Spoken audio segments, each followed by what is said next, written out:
जागतिक ध्वज दिनानिमित्त गडचांदूर येथे बुद्ध भूमी समता सैनिक दलातर्फे भोजनदान।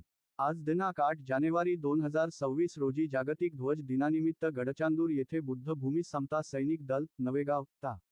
कोरपना, जी. चंद्रपूर यांच्या नेतृत्वाखाली भोजनदानाचा सामाजिक उपक्रम राबविण्यात आला।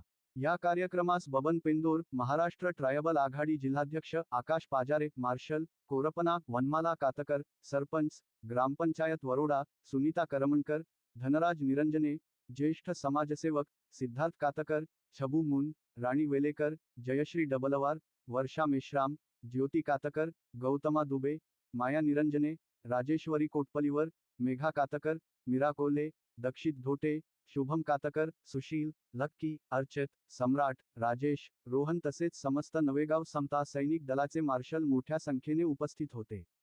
कार्यक्रमादरम्यान उपस्थित मान्यवरांनी गडचांदूर पोलीस स्टेशनचे ठाणेदार शिवाजी कदम साहेब यांची सदिच्छा भेट घेतली। सामाजिक सलोखा, समता आणि राष्ट्रप्रेमाचा संदेश देणारा हा उपक्रम उपस्थितांनी कौतुकास्पद असल्याचे